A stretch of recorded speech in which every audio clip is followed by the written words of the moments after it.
World war second இந்த unit ஹிஸ்ட்ரியில் இருக்குது. இது வந்து தேர்டு யூனிட்டு. ரெஸ்ட்ரிக்டட் சிலபஸ் படி இதில் நம்ம கொஸ்டின் அண்ட் ஆன்சர்ஸ் பார்க்கலாம். Who were the three prominent dictators of the post-World War first? முதல் உலகப் போருக்கு பின்னர் 3 பிரதானமான டிக்டேட்டர்ஸ் சர்வாதிகாரிகள் யார்? Mussolini Italy, Hitler Germany, Franco Spain. So முசோலினியோட ஸ்பெல்லிங் பார்க்கணும். MUSSOLINI. Italy spelling ITALY. Hitler HITLER. Germany GERMANY.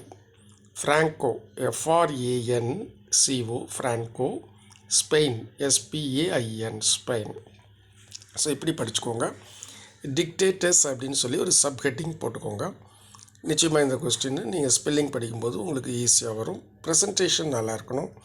So அந்த ஒரு வேர்டும் கரெக்டான ஒரு அலைன்மெண்ட்டில் இருக்கணும்.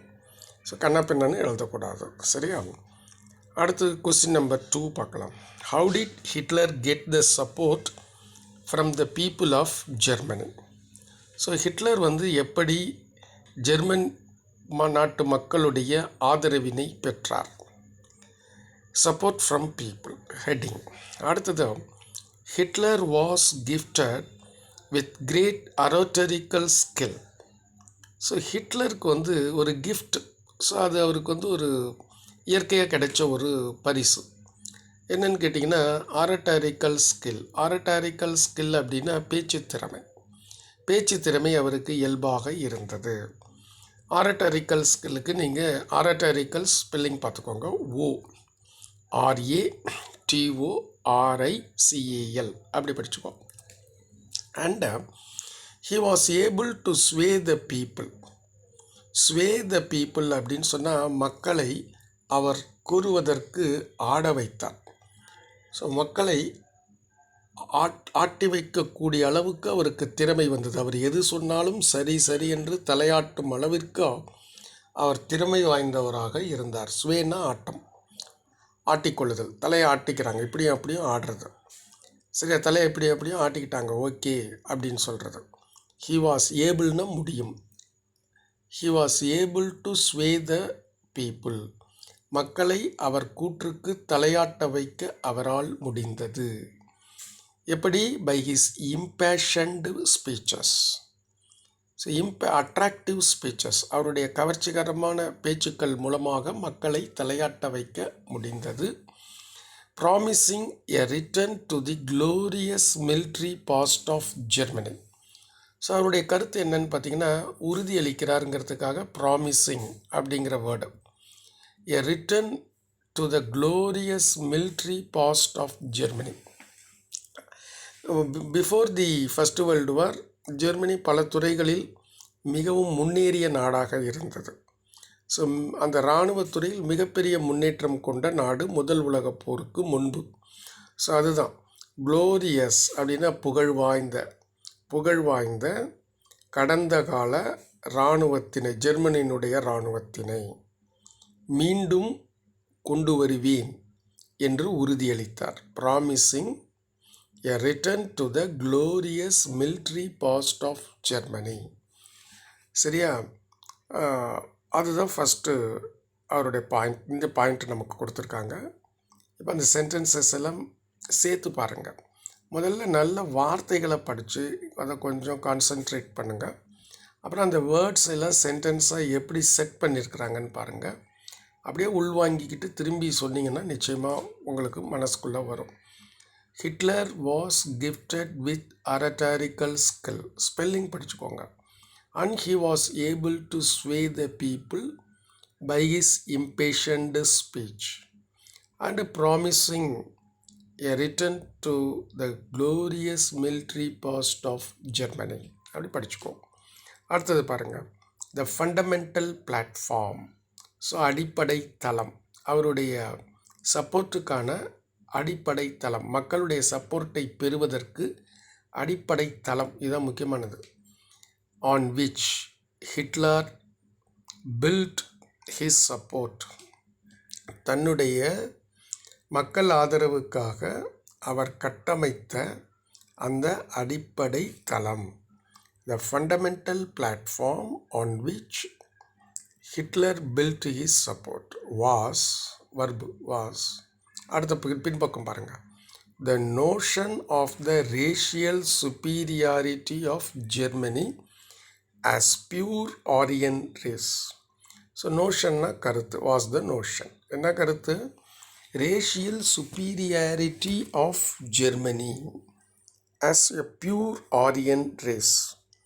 ஸோ ஜெர்மனி நாட்டு மக்களுடைய அந்த இனம் என்ன இனம் அப்படின்னு கேட்டிங்கன்னா, அதுதான் இந்த ஆரிய இனம்.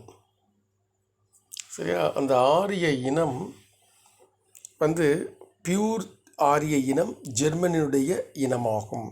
சுப்பீரியாரிட்டி, ஸோ உயர்ந்த அந்த ஜெர்மனி நாட்டினுடைய இனம்தான் ஆரிய இனம் என்கின்ற கருத்து மக்களிடம் பிரபலமான கருத்து. அந்த கருத்தின் அடிப்படையில் தான் அவருக்கு ஆதரவு வந்தது. Was a notion of the racial superiority of German race as pure Aryan race, அது ஒரு பாயிண்ட்.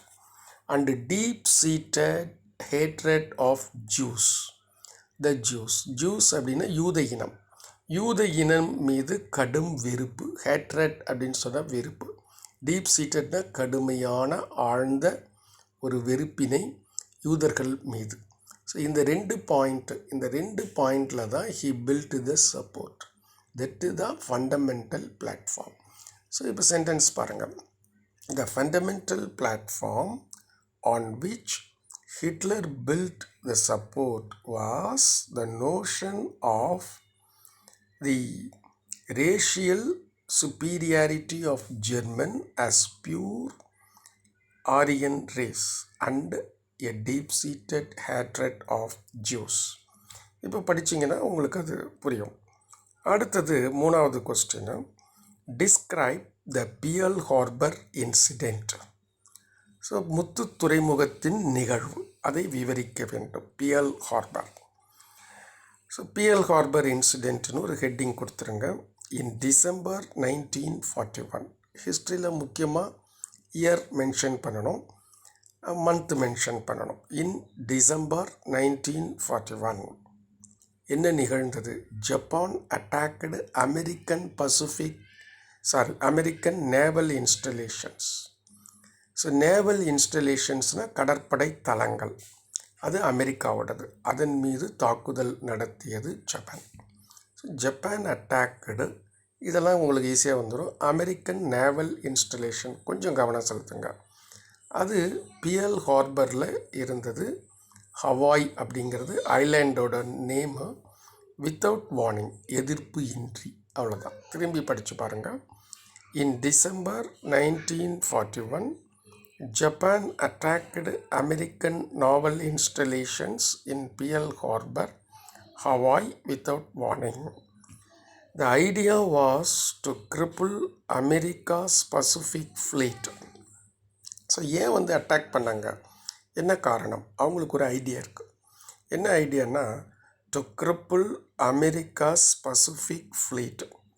அமெரிக்காவினுடைய பசிபிக் கடலில் உள்ள கப்பற்படையை முடக்கிவிட வேண்டும். முடக்கிட்டோம்னா நம்ம இஷ்டத்துக்கு நம்ம செய்யலாம் அப்படிங்கிற அந்த கருத்தினால தான் ஜப்பான் வந்து அமெரிக்காவுடைய கப்பற்படை மீது ஜப்பான் வந்து அமெரிக்கா கப்பற்படை மீது தாக்குதல் நடத்தியது.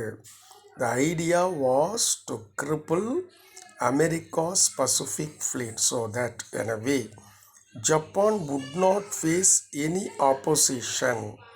எந்த ஒரு எதிர்ப்பையும் ஜப்பான் சந்திக்காது. ஸோ எந்த விஷயத்தில்னு கேட்டிங்கன்னா, in its offensive against South East Asian countries, தென்கிழக்கு ஆசிய நாடுகள். சவுத் ஈஸ்ட் ஏஷியன் கண்ட்ரீஸ், எகெயின்ஸ்ட்னா எதிராக, அஃபென்சிவ்னா அது நடத்துகின்ற போர். அதில் எந்த விதமான எதிர்ப்பையும் அது சந்திக்காது.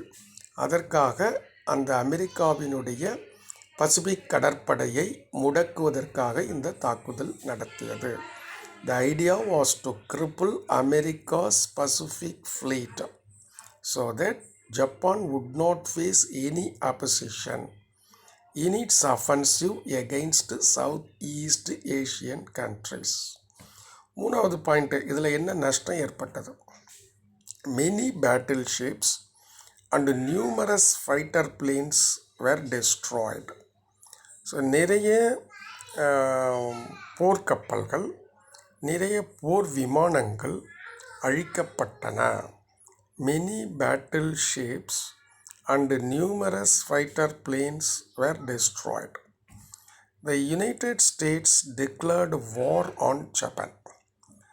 ஸோ அமெரிக்கா ஜப்பான் மீது போர் அறிவித்தது. The United States declared war on Japan.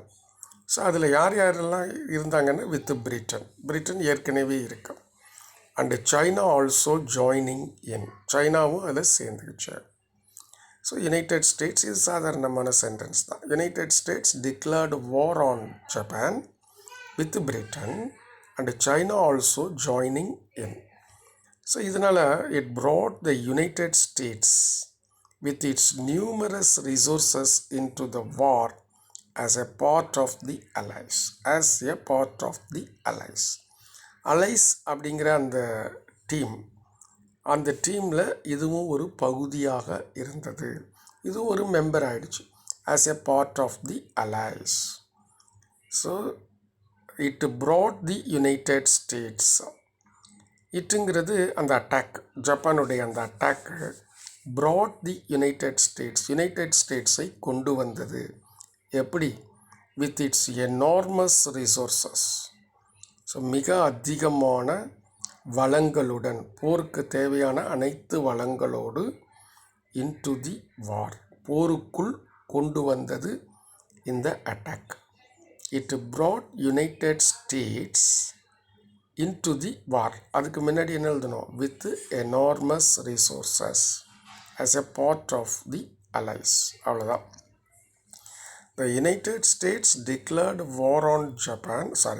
It brought the United States with its enormous resources into the war as a part of the Allies. So இந்த 3 கொஸ்டின்ஸும் நாம் பார்த்துட்டோம். இப்போ டீட்டெயில் கொஸ்டின் நம்ம பார்க்கலாம். Answer in detail. So question என்னன்னு கேட்டிங்கன்னா, analyse the effects of the world war second. So world war செகண்டுனால என்னென்ன விளைவுகள் உலகில் ஏற்பட்டன? ஸோ ஃபஸ்ட் என்னென்னா, new geopolitical power alignment. So புதிதான ஒரு அரசியல் சக்திகள் இந்த பூமியில் உருவாச்சு, இந்த உலகத்தில் உருவாச்சு. ஸோ என்னென்ன அப்படின்னு பார்த்தீங்கன்னா, world war second changed the world in fundamental ways. அடிப்படையிலேயே உலகத்தை இரண்டாம் உலகப் போர் மாற்றுகிறது. So world war second changed the world. இது வரைக்கும் ஒன்றும் பெரிய கஷ்டம் இல்லை. In fundamental ways. அப்போது the world was polarized into 2 main blocks led by super powers. இந்த உலகமானது 2 முக்கிய துருவங்கள், போலரைஸ்டுன துருவங்களாக பிரிந்தன. 2 மெயின் பிளாக்ஸ், 2 துருவங்களாக பிரிந்தனங்கிறதுக்கு தான் polarized. The world was polarized into 2 main super blocks led by, வழி நடத்தியது யார்? சூப்பர் பவர்ஸ், வல்லரசு நாடுகள். சரியா? போலரைஸ்டு ஸ்பெல்லிங் பார்த்துக்கோங்க. POLARIZED, polarized. LERIZED. சரியா? அடுத்தது ஒரு block, 1 led by United States. ஒரு பிளாக்குக்கு வழிகாட்டியது அல்லது தலைமை தாங்கியது யுனைடெட் ஸ்டேட்ஸ். அதோட கொள்கை என்னென்னா, with a pronounced anti communist ideology. So ஐடியாலஜின்னு சித்தாந்தம். ஸோ அவங்களுடைய சித்தாந்தம் கம்யூனிஸ்டுக்கு எதிரான சித்தாந்தம். கம்யூனிஸ்ட் சித்தாந்தத்திற்கு எதிரான சித்தாந்தத்தை கொண்டு ஒரு அணிக்கு தலைமை தாங்கியது United States. One led by United States with a pronounced anti communist ideology. இன்னொன்று and the other by Soviet Russia. இன்னொரு பிளாக்குக்கு Russia, other by Soviet Russia. So அந்த லெட் கிட்டெல்லாம் எடுத்துகிட்டு அதர்னு ஒரே வேர்டில் முடிச்சுட்டாங்க. அடுத்தது Europe was divided into two. Europe வந்து ரெண்டு ஐடியாலஜியில் பிரியுது. ஒன்று communist and non communist. So இதை நீங்கள் படிச்சிருவீங்கன்னு நம்புகிறேன். அடுத்தது நியூக்ளியர் ப்ரொலிஃபரேஷன். ப்ரொலிஃபரேஷன் அப்படின்னா பெருக்குதல், அதிகமாக்குதல். நியூக்ளியர் அப்படின்னு சொன்னால் அணு ஆயுதம். ஸோ அணு ஆயுதங்களை அதிகரித்தல். தி ரெண்டு நாடுகள், த United states and Soviet union. இப்போ சோவியத் யூனியன் அப்படின்னு சொல்லிட்டு ஒரு நாடு இல்லை, அது சிதறிவிட்டது. ஆனால் செகண்ட் வேர்ல்டு வார் டைமில் இருந்துச்சு. ஒரு 91 வரைக்கும் அது இருந்துச்சு. தி யுனைடெட் ஸ்டேட்ஸ், ரெண்டு நாடுகள் பேர் வச்சுக்கோங்க. The United States and the Soviet Union entered into a race. ஒரு போட்டியில் நுழைந்தன. சரியா, ஒரு போட்டிக்குள் நுழைந்தன. என்ன போட்டினா, to have more nuclear powered weapons. Nuclear powered weapons, அணுசக்தி ஆயுதங்கள், அதுக்கு nuclear powered weapons. To have more, யாருக்கிட்ட அதிகமாக ஆயுதம் இருக்கிறது என்கின்ற போட்டிக்குள் நுழைந்தார்கள். The United States of America and the Soviet Union entered into a race to have more nuclear powered weapons.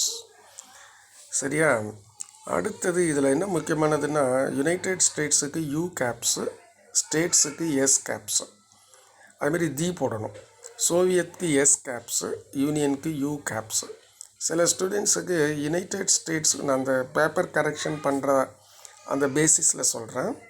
சில ஸ்டூடெண்ட்ஸுக்கு ஸ்டேட்ஸுக்கும் நேஷன்ஸுக்கும் டிஃப்ரென்ஸ் தெரியல. யுனைடெட் ஸ்டேட்ஸ் அப்படிங்கிறது ஒரு நாடு, யுனைடெட் நேஷன்ஸ் அப்படிங்கிறது ஒரு அமைப்பு, ஆர்கனைசேஷன். ஸோ அது ஒரு இன்டர்நேஷ்னல் ஆர்கனைசேஷன், அதில் மெம்பர்ஸாக பல நாடுகள் இருக்கின்றன. ஆகவே யுனைடெட் நேஷன்ஸ் வேறு, யுனைடெட் ஸ்டேட்ஸ் வேறு. தி United States and the Soviet union அப்படின்னு போடணும். சரி, அடுத்து பார்த்தீங்கன்னா, they built a large stockpile of such weapons. So அவர்கள் குவித்தார்கள், அந்த மாதிரி ஒரு ஆயுதங்களை குவித்து வைத்தார்கள். அப்படிங்கிறதுக்கு they built a large stockpile of such weapons. Defense spending skyrocketed in many countries. டிஃபென்ஸ்னா பாதுகாப்புத்துறை, ஸ்பெண்டிங்னா செலவு. ஸோ ரெண்டுமே சேர்த்து ஒரு நவுன் ஆகிப்போச்சு, சப்ஜெக்ட் ஆகிப்போச்சு. டிஃபென்ஸ் ஸ்பெண்டிங், புரியுதா? ஸ்கை ராக்கெட்டட் அப்படின்னா மிக செலவு வந்து ரொம்ப அதிகம். ஸோ வானளவுக்கு அதிவேகமான செலவு, sky rocketed in many countries. பல்வேறு நாடுகள் பாதுகாப்புத்துறைக்காக மிக அதிகமாக செலவு செய்தன. Defence spending sky rocketed in many countries. இப்போது அடுத்த டாபிக் என்னென்னு கேட்டிங்கன்னா, இன்டர்நேஷ்னல் ஏஜென்சிஸ், சர்வதேச முகவர்கள். ஸோ சர்வதேச அளவில் நிறைய அமைப்புகள் உருவாகின. அதில் முக்கியமான அமைப்புகளை நம்ம பார்க்கலாம். மெனி இன்டர்நேஷ்னல் ஏஜென்சிஸ், பல்வேறு சர்வதேச அமைப்புகள் உருவாகின. இன் பர்டிகுலர், குறிப்பாக த யுனைடெட் நேஷன்ஸ். புரியுதா? இப்போ நம்ம யுனைடெட் நேஷன்ஸ் அப்படிங்கிறது ஒரு ஆர்கனைசேஷன், யுனைடெட் ஸ்டேட்ஸ் என்பது ஒரு நாடு. ஸோ கன்ஃபியூஸ் ஆகாமல் அந்தந்த இடத்துக்கு அதை தான் பயன்படுத்துங்க. இன் பர்டிகுலர், குறிப்பாக த யுனைடெட் நேஷன்ஸ் ஒரு அமைப்பு, த வேர்ல்டு பேங்க் அது ஒரு அமைப்பு, and the international monetary fund IMF இது ஒரு அமைப்பு. 3 அமைப்பு குறிப்பாக கேம் இன்டு எக்ஸிஸ்டன்ஸ். அவைகள் இங்கே வந்தனன்னு வச்சுக்கோங்க.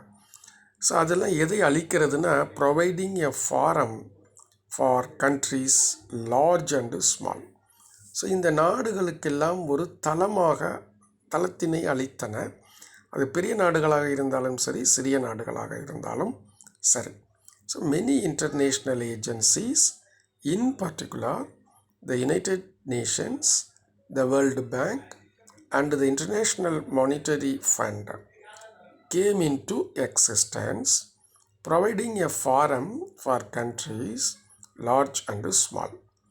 அப்புறம் இது ஒன்று. அடுத்தது இன்னொரு முக்கியமான விஷயம் என்னென்னா, colonial powers were forced to give independence.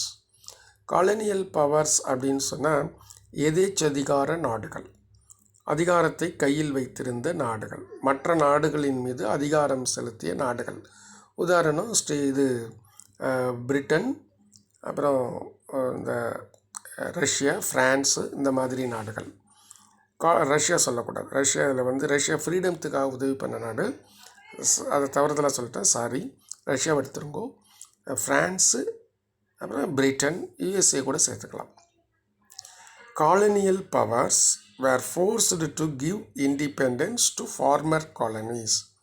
So colony நாடுகள், அதாவது அடிமை நாடுகளாக இவர்களுடைய வாணிகத்திற்காகவும் அந்த நாட்டில் தங்களுடைய அதிகாரத்தை செலுத்துவதற்காகவும் ஆசியாவிலும் ஆப்பிரிக்காவிலும் சில நாடுகளை இவர்கள் பிடித்து வைத்திருந்தார்கள். ஸோ அதற்கு காலனி. ஸோ முன்னாள் காலனி நாடுகளுக்கு சுதந்திரம் கொடுக்க வேண்டும் என்று கட்டாயப்படுத்தின, forced. So colonial powers were forced to give independence to former colonies. So அதுக்கு ஒரு செயல்முறை இருக்குது. அது பேர் என்னென்னா decolonization. In a process of decolonization. DECOLONIZATION. சரியா? அடுத்தது என்னன்னு கேட்டிங்கன்னா, India was the first to achieve independence. இந்த டீகாலனைசேஷன் ப்ராசஸ் மூலமாக சுதந்திரம் அடைந்த முதல் நாடு India. India under the control of British. So British நாடை உதாரணத்துக்கு காலனியல் பவர்ஸ்னு சொல்லலாம். ஃபார்மர் காலனிஸ் அப்படிங்கிறதுக்கு எக்ஸாம்பிள் இந்தியாவை சொல்லலாம். So India was the first to achieve independence. புரியுதா? ஸோ இது உங்களுக்கு புரியும் நான் நினைக்கிறேன். ஸோ இந்த மெத்தடை ஃபாலோ பண்ணி நீங்கள் இந்த கொஸ்டினுக்கான ஆன்சர்ஸை நீங்கள் ப்ரிப்பேர் பண்ணுங்கள். ஸோ எழுதி பாருங்கள், வேர்ட்ஸை கேப்சர் பண்ணுங்கள், சென்டென்ஸோட ஸ்டைலை பாருங்கள், மனசுக்குள்ளே கொண்டு போங்க, ஆழ்ந்து படிங்க. நிச்சயமாக சக்ஸஸ் உங்களுக்கு ஒரு கிரேட் மார்க் சோஷியல் சயின்ஸில் கிடைக்கும். தேங்க்யூ.